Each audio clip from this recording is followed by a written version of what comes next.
నేను కథ చెప్పవా? ఒక కథలు రావు చిక్కు, అందుకని నిన్ను ఒక అక్క దగ్గరికి తీసుకెళ్తా. అక్క నీకు మంచిగా కథలు చెప్పిద్ది, ఓకేనా?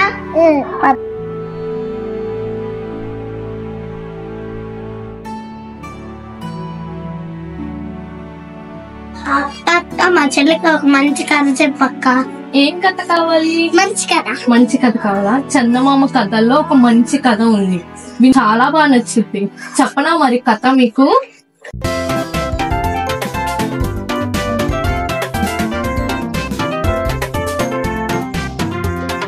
ఒక ఊరిలో ఒక చిన్న అమ్మాయి మరియం ఉండేది.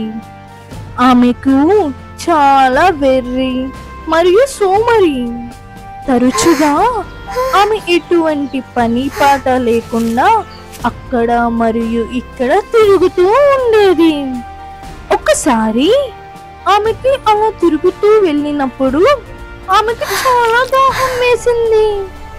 ఆమె సమీపంలోని చెరువు వద్దకు వెళ్ళి దాహం తీర్చుకుంది.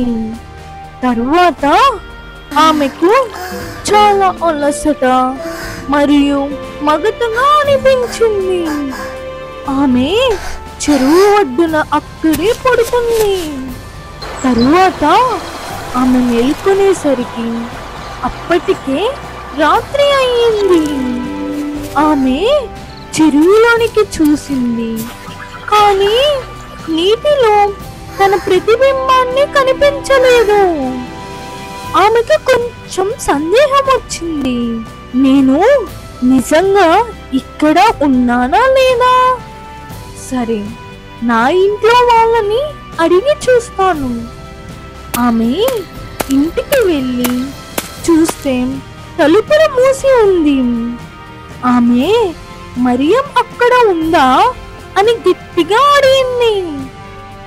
ఓహో, ఆమె మంచం మీద ఉండాలి అని ఒక నిద్రతో కూడిన స్వరం సమాధానం ఇచ్చింది. మరియం ఇంట్లోనే ఉంటే నేను మరియాన్ని కాదు అని అనుకుంటూ అక్కడి నుంచి వెళ్ళిపోయింది. ఈ కథ వల్ల మనకు తెలిసిన నీతి ఏమనగా, నీడలు వాస్తవాలు కావు. కథలు ఇంకా కావాలా మీకు? కావాలి. అయితే మీకు రోజు కథలు చెప్తాను. సరే. ఇలాంటి కథల కోసం మా ఛానల్ ని సబ్స్క్రైబ్ చేయండి. మా వీడియో మీకు నచ్చితే లైక్ చేయండి, సూపర్ అని కామెంట్ చేయండి.